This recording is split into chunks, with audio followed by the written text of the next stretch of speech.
Hello बच्चों, तो कैसे हैं आप लोग। उम्मीद करता हूँ आप बढ़िया होंगे, मस्त होंगे और अच्छे से पढ़ रहे होंगे। तो आज इस वीडियो के अंदर हम बात करने वाले हैं माइंड मैप के बारे में। हम माइंड मैप के बारे में बात करेंगे कार्बोनेटेड कंपाउंड के बारे में, यानी कार्बन की दुनिया और कार्बन के कंपाउंड्स के बारे में हम जो है बात करेंगे। तो सबसे पहले कार्बन जो है ऐसा क्यों है कि वो इतने सारे कंपाउंड बनाता है, तो उसके पीछे के दो कारण है। पहला, वो एक कैटिनेशन नाम की प्रॉपर्टी रखता है। कैटिनेशन मतलब होता है खुद का खुद से जुड़ना, यानी जो कार्बन है वो बहुत ज्यादा लोगों से जुड़ना पसंद करता है। अब वो लोग कौन कौन हो चुके हैं जिसके साथ वो जुड़ना पसंद करेगा, वो खुद के साथ जुड़ेगा, मतलब खुद के जैसे लोगों के साथ जुड़ेगा। यानी कार्बन जो है कार्बन के साथ कनेक्ट होगा, कार्बन जो है हाइड्रोजन के साथ कनेक्ट होगा, कार्बन जो है हाइड्रोजन के साथ साथ फ्लोरीन के साथ भी कहीं पर कनेक्ट हुआ दिखेगा आपको, क्लोरीन के साथ कनेक्ट हुआ दिखेगा, ब्रोमीन के साथ कनेक्ट हुआ दिखेगा। लेकिन जो ये कैटिनेशन प्रॉपर्टी है ये हमेशा दिखाता रहेगा, इसकी वजह से ये बहुत सारे कंपाउंड का फॉर्मेशन करेगा। और दूसरी जो प्रॉपर्टी इसके पास है वो है टेट्रावैलेंसी, यानी ये एक ऐसा एलिमेंट है जो 4 बॉन्ड बनाना पसंद करता है और 4 बॉन्ड बनाता है। चाहे वो एल्केन हो, एल्कीन हो, एल्काइन हो, चाहे कोई भी ऑर्गेनिक कंपाउंड हो, आपको हमेशा कार्बन 4 बॉन्ड बनाता हुआ दिखेगा। तो इसके बेसिस पर ये पूरी की पूरी अलग केमिस्ट्री डिफाइन हो जाती है, जिसको हम ऑर्गेनिक केमिस्ट्री के बारे में या ऑर्गेनिक केमिस्ट्री कहते हैं। तो इसके बारे में अब बात कर लेते हैं कि ऑर्गेनिक केमिस्ट्री जो होती है उसके अंदर ऑर्गेनिक कंपाउंड्स जो होते हैं वो 2 तरीके के होते हैं। पहला सैचुरेटेड, दूसरा अनसैचुरेटेड। सैचुरेटेड मतलब ऐसे कंपाउंड जिसके अंदर maximum number of hydrogen present हो किसी भी कार्बन के कॉरस्पॉन्डिंग, जैसे एल्केन, यानी कार्बन कार्बन सिंगल बॉन्ड में एल्केन एक सैचुरेटेड हाइड्रो कंपाउंड या सैचुरेटेड ऑर्गेनिक कंपाउंड है। जो ये एल्केन है इसका जनरल फॉर्मूला क्या हो जाएगा, CnH2n+2 हो जाएगा। तो इसके कॉरस्पॉन्डिंग जो जो कंपाउंड्स बनेंगे वो क्या बनेंगे, CH4, C2H6, C3H8 बन जाएंगे। इसी तरीके से जो अनसैचुरेटेड होते हैं, अनसैचुरेटेड मतलब ऐसे कार्बन के कंपाउंड जिसके अंदर और हाइड्रोजन जोड़कर उसको सैचुरेटेड बनाया जा सके, यानी कार्बन कार्बन जहां पर डबल बॉन्ड हो या कार्बन कार्बन ट्रिपल बॉन्ड हो तो उसको हम कहेंगे अनसैचुरेटेड ऑर्गेनिक कंपाउंड। तो इसके अंदर क्या होंगे, एक एल्कीन होगी, एक एल्काइन होगी। एल्कीन होगी वो जिसके अंदर कार्बन कार्बन के बीच में डबल बॉन्ड है, और एल्काइन क्या होगी, जिसके अंदर कार्बन कार्बन के बीच में ट्रिपल बॉन्ड आ रहा है।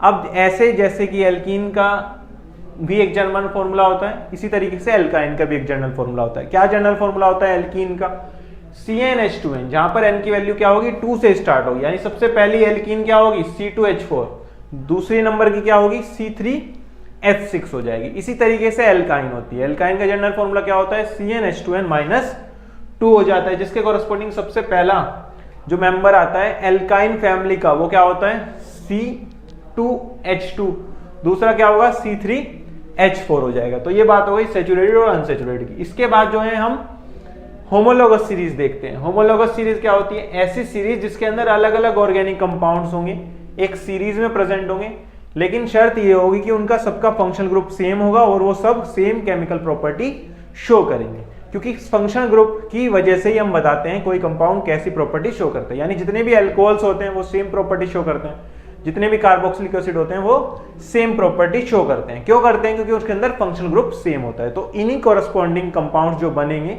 उन्हीं को हम होमोलोगस सीरीज के अंदर रखते हैं। जैसे होमोलोगस सीरीज की डेफिनेशन की बात करें तो homologous series is a group of organic compounds having same functional group and so similar chemical properties.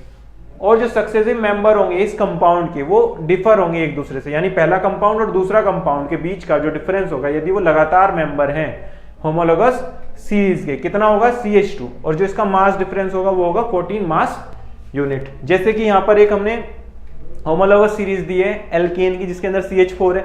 अब CH4 में आप यदि CH2 ऐड करते हैं तो हमारे पास जो अगली कंपाउंड बनता है वो क्या होगा, अगला मेंबर होगा इस होमोलोगस सीरीज का। उसके अंदर यदि CH2 ऐड करोगे तो अगला मेंबर बनेगा। इस तरीके से जो है हम होमोलोगस सीरीज बना सकते हैं किसी की भी। जैसे यहाँ हमने एल्केन की बनाई है, इसी तरीके से हम एल्कीन की बना सकते हैं, इसी तरीके से हम एल्काइन की बना सकते हैं, इसी तरीके से हम एल्कोहल की बना सकते हैं, इसी तरीके से हम कार्बोक्सिलिक एसिड की भी बना सकते हैं। चलिए इसके बाद बात कर लेते हैं बॉन्डिंग इन कार्बन कंपाउंड। जो कार्बन के कंपाउंड है उसके अंदर बॉन्डिंग जो है जनरली कैसी होती है, तो कार्बन के जो कंपाउंड्स हैं वो जनरली कोवलेंट बॉन्ड बनाना पसंद करते हैं। अब कोवलेंट बॉन्ड बनाते हैं तो कोवलेंट बॉन्ड का मतलब क्या होता है, कोवलेंट बॉन्ड का मतलब होता है जो बॉन्ड बनेगा कब बनेगा, जब इलेक्ट्रॉन्स की शेयरिंग होगी। अब किस तरीके से कोवलेंट बॉन्ड बन सकते हैं, कोवलेंट बॉन्ड बन सकते हैं सिंगल, डबल और ट्रिपल, 3 तरीके के कोवलेंट बॉन्ड पाए जाते हैं। सिंगल कब होगा? जब एक एक इलेक्ट्रॉन शेयर होगा। डबल कब होगा? जब दो दो इलेक्ट्रॉन शेयर होंगे। ट्रिपल कब होगा? जब तीन तीन इलेक्ट्रॉन शेयर होंगे, तो वहां पर ट्रिपल बॉन्ड बन जाएगा। इसके बाद बात करते हैं एलोट्रोप ऑफ कार्बन। कार्बन के एलोट्रोप का मतलब है कि कुछ एलिमेंट होते हैं जो डिफरेंट डिफरेंट फॉर्म में एग्जिस्ट कर जाते हैं सेम एलिमेंट को रखते हुए। तो कार्बन जो है एलोट्रोप्स दिखाता है अपने अलग अलग। तीन एलोट्रोप्स जनरली उसके पढ़े जाते हैं, पहला डायमंड, दूसरा ग्रेफाइट, तीसरा फ्लोरीन या बकमिलिस्टर फ्लोरीन इसे कहा जाता है। तो डायमंड क्या होता है? डायमंड के अंदर एक कार्बन जो है 4 कार्बन से कनेक्टेड होता है। ग्रेफाइट के अंदर एक कार्बन जो है फर्दर 3 कार्बन से कनेक्टेड होता है। और जो फ्लोरीन होते हैं उसके अंदर एक 60 कार्बन की एक फुटबॉल टाइप स्ट्रक्चर की बनी रहती है, यानी उसके अंदर सिर्फ और सिर्फ कार्बन प्रेजेंट रहता है जो कि एक फुटबॉल की शेप में प्रेजेंट होता है। इसलिए इसको फुटबॉल शेप एलोट्रोप भी कहते हैं फ्लोरीन को। अब जो डायमंड है, डायमंड कैसा होता है? एक कार्बन 4 से कनेक्टेड है। इसका मतलब सारी की सारी इलेक्ट्रॉन जो कार्बन के पास है, यानी 4 इलेक्ट्रॉन है उसकी वैलेंस शेल में, तो चारों के चारों शेयरिंग कर कर बॉन्ड बना रहे हैं। इसके मतलब कोई भी फ्री इलेक्ट्रॉन प्रेजेंट नहीं है। फ्री इलेक्ट्रॉन प्रेजेंट नहीं है, इसका मतलब जो डायमंड होंगे वो इलेक्ट्रिसिटी को कंडक्ट नहीं करवा पाएंगे, तो इसलिए ये क्या हो जाते हैं? बैड कंडक्टर हो जाते हैं। लेकिन ग्रेफाइट के अंदर एक फ्री इलेक्ट्रॉन प्रेजेंट होता है, तो वो फ्री इलेक्ट्रॉन के कारण वो क्या हो जाता है? गुड कंडक्टर हो जाता है इलेक्ट्रिसिटी का। इसी के साथ साथ जो डायमंड होता है वो कैसा होता है? हार्ड होता है, क्योंकि सारे के सारे कार्बन आपस में बहुत बेहतरीन तरीके से 3D शेप में कनेक्टेड है, यानी 3 डायमेंशनली कुछ ना कुछ एक्स, वाई और जेड एक्सिस रखते हुए कंपाउंड का फॉर्मेशन हो रखा है, तो वो हार्ड सब्सटेंस भी कहलाता है। लेकिन वहीं पर जो ये ग्रेफाइट होती है ये क्या होती है? लेयर्स की फॉर्म में होती है। जैसे यहाँ पर दिखा रखा है, एक लेयर है ग्रेफाइट की, दूसरी लेयर है, तो आपस में ये एक दूसरे के ऊपर स्लिप हो जाती है, इसलिए ये कैसी होती है? स्लिपरी नेचर की होती है। इसलिए ग्रेफाइट जो है वो गुड कंडक्टर के साथ साथ स्मूथ भी होता है, यानी स्लिपरी होता है, सॉफ्ट होता है। क्लियर है? चलिए आगे इसकी बात करते हैं आयुपैक नोमेनक्लेचर की, यानी अब नाम की बात करते हैं कि किसी भी ऑर्गेनिक कंपाउंड का हम नाम कैसे देंगे। तो जब भी हम ऑर्गेनिक कंपाउंड का नाम देते हैं तो उसके लिए हम कुछ नोमेनक्लेचर यानी कुछ रूल्स पढ़ते हैं। तो वो रूल्स कौन देता है हमको? आयुपैक। आयुपैक क्या है? International union of pure and applied chemistry, यानी एक ग्रुप ऑफ पीपल है जो हमें बताते हैं कि किसी भी ऑर्गेनिक कंपाउंड का नाम क्या होगा। तो वो क्या कहते हैं? वो कहते हैं कि उसके अंदर एक प्रीफिक्स होगा, एक वर्ड रूट होगा और लास्ट में एक सफिक्स होगा। तो जो प्रीफिक्स होता है वो क्या होता है? जो पहले लगता है किसी भी स्पीसीज से, और जो सफिक्स होता है वो क्या लगता है? किसी भी स्पीसीज में बाद में लगा करता है, और उसके बीच में आता है word root.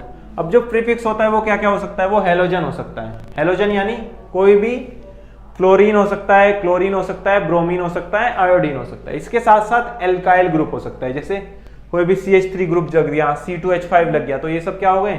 As a suffix count होंगे। इसके बाद जो वर्ड रूट आते हैं उसके अंदर होते हैं कितने नंबर ऑफ कार्बन जो उस पर्टिकुलर ऑर्गेनिक कंपाउंड के अंदर प्रेजेंट है। अगर वहां पर एक प्रेजेंट है तो उसको बोलेंगे मैथ, यदि 2 तो एथ, 3 तो प्रोप, 4 तो ब्यूट, 5 तो पेंट, हेक्स कहेंगे जब 6 होगा। यदि 7 कार्बन है तो कहेंगे हेप्ट, 8 होगा तो ऑक्ट कहेंगे, 9 होगा तो नॉन कहेंगे, 10 होगा तो डेक कहेंगे। क्लियर है? तो इस तरीके से हम नंबरिंग के अकॉर्डिंग बता सकते हैं कि कितने नंबर ऑफ कार्बन उसके अंदर प्रेजेंट है। लास्ट होता है सफिक्स। सफिक्स जो बाद में लगता है, इसके अंदर क्या आते हैं? फंक्शन ग्रुप आते हैं, जैसे alcohol, aldehyde, ketone, carboxylic acid, ester, ये सब क्या हो गए? सफिक्स हो गए, जो कि बाद में लगेंगे। अब इसके बाद नेक्स्ट आता है इसके अंदर आइसोमेरिज्म। आइसोमेरिज्म क्या होते हैं? उससे पहले हमें समझना होगा आइसोमर्स क्या होते हैं। आइसोमर्स इस तरीके की स्ट्रक्चर्स होती हैं जो सेम मॉलिक्यूलर फॉर्मूला रखते हुए बनती हैं, यानी मॉलिक्यूलर फॉर्मूला तो सेम होगा लेकिन स्ट्रक्चर अलग अलग होगी, डिफरेंट स्ट्रक्चरल अरेंजमेंट होगा, तो उसी को क्या कहते हैं? हम आइसोमर्स कहते हैं। और जो कंपाउंड्स इस फिनोमिना को दिखाते हैं, इस चीज को दिखाते हैं, शो करते हैं, उन्हें हम क्या कहते हैं? आइसोमेरिज्म कहते हैं, कि आइसोमेरिज्म ये दिखा रहे हैं, शो कर रहे हैं। क्लियर है? जैसे एग्जांपल ने C4H10, तो यहाँ पर क्या है? कार्बन को एक लीनियर चेन में कनेक्ट कर दिया, यानी कार्बन कार्बन एक सिंगल बॉन्ड इस तरीके से एक सीधी लाइन में कनेक्ट हो गया, तो इसके कोरस्पॉन्डिंग जो नाम हो गया वो हो गया N-ब्यूटेन। यहाँ पर 4 कार्बन और 10 हाइड्रोजन है, ऊपर वाली में भी और नीचे वाली यदि स्ट्रक्चर बनाते हैं इसके कोरस्पॉन्डिंग, उसके अंदर भी सेम नंबर ऑफ कार्बन है, लेकिन यहाँ पर कार्बन जो है लीनियरली कनेक्टेड है, लेकिन नीचे एक ब्रांचिंग हो गई, यानी एक ब्रांच्ड चेन के अंदर आ गया, तो ये क्या हो गया? आइसोमर्स हो गए, यानी दोनों का मॉलिक्यूलर फॉर्मूला सेम है लेकिन स्ट्रक्चर अलग है। एक स्ट्रक्चर है लीनियर, दूसरी है ब्रांच स्ट्रक्चर। तो जो लीनियर है उसका नाम हो जाता है N-ब्यूटेन, और जो ब्रांच है उसको हम आइसोब्यूटेन के नाम से जानते हैं। क्लियर है? चलिए आगे अब केमिकल प्रॉपर्टी की बात कर लेते हैं। कार्बन जो है कुछ केमिकल प्रॉपर्टी दिखाता है यदि वो कंपाउंड्स का फॉर्मेशन कर चुका है। जैसे कि यहाँ पर CH4 है, यदि इसके साथ हम Cl2 को रिएक्ट कराएं, यानी क्लोरीन गैस को रिएक्ट कराएं, किसकी प्रेजेंस में, सनलाइट की प्रेजेंस में या लाइट की प्रेजेंस में, तो हमें क्या होगा, एक सब्स्टिट्यूशन होता हुआ दिखेगा। सब्स्टिट्यूशन का मतलब होता है कि रिप्लेसमेंट होना, क्या होना, रिप्लेस होना। यानी यहाँ पर हाइड्रोजन है और क्लोरीन उसकी जगह ले लेगा।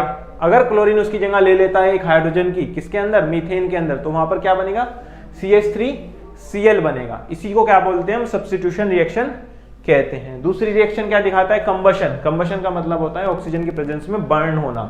तो ये जो है एल्केन की सबसे अच्छी प्रॉपर्टी है, जिसकी मदद से जो है आपकी बाइक वगैरह या कार वगैरह चलती हैं, क्योंकि कोई भी कार्बन के कंपाउंड से मिलके बने हैं पेट्रोल डीजल, तो ये क्या होते हैं, बर्न होते हैं, इनका कंबशन होता है। कंबशन होता है तो उससे हीट निकलती है, जिसको हम यूज कर सकते हैं अपनी कार वगैरह को चलाने के लिए। क्लियर है, तो ये कंबशन हो जाता है। उसके बाद नेक्स्ट रिएक्शन दिखाते हैं सपोनिफिकेशन। सपोनिफिकेशन क्या होता है, सोप का बनना। सोप का बनना, सोप क्या है, एक ऑर्गेनिक कंपाउंड है। तो वो बनता है, कैसे बनता है, जब एक एस्टर बेस के साथ रिएक्ट करके एल्कोहल बनाए और साथ ही साथ सोप का फॉर्मेशन हो। एग्जांपल क्या है, जैसे ट्राइग्लिसराइड KOH के साथ, KOH क्या होता है, बेस होता है, उसके साथ रिएक्ट करके ग्लिसरॉल बना रहा है और सोप का फॉर्मेशन हो रहा है। अब ये सोप जो है हम यूज कर सकते हैं अपने क्लोथ्स को क्लीन करने के लिए। लेकिन सोप के बारे में एक इंपॉर्टेंट बात आपको ध्यान रखनी होती है कि वहां पर बनता है एक मिसेल।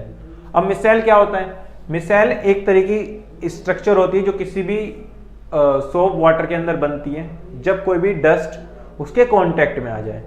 क्यों, क्योंकि सोप के पास होती हैं दो चीजें, पहला हाइड्रोफिलिक पार्ट, दूसरा हाइड्रोफोबिक पार्ट। जो ये पोलर है, यानी ये जो हेड है, यानी ये जो सर्कल में प्रेजेंट है, ये येलो कलर का सर्कल और दिस ग्रीन वाले सर्कल के ऊपर येलो कलर की ये डॉट्स प्रेजेंट है, ये क्या है, हेड है। तो ये हेड क्या होती है, हाइड्रोफिलिक होती है। हाइड्रोफिलिक का मतलब वाटर लविंग होती है, तो ये पानी में रहना पसंद करती है। लेकिन जो ये टेल्स होती हैं, ये जो टेल्स हैं वो क्या है, नॉन पोलर है, यानी हाइड्रोफोबिक है, तो ये पानी में रहना पसंद नहीं करेंगी। तो ये क्या करेंगी, किसी भी ऑयल के साथ या डर्ट के साथ कंबाइन हो जाएंगी और एक मिसेल का फॉर्मेशन कर लेंगी। अब ये मिसेल का फॉर्मेशन हो गया है तो मिसेल के थ्रू डस्ट को रिमूव करना काफी ज्यादा इजी हो जाता है। तो ये मिसेल बनकर हम डस्ट को रिमूव कर सकते हैं किसी भी क्लॉथ के पार्टिकल से, फैब्रिक से। क्लियर है। और लास्ट में यहां पर आता है एस्ट्रिफिकेशन।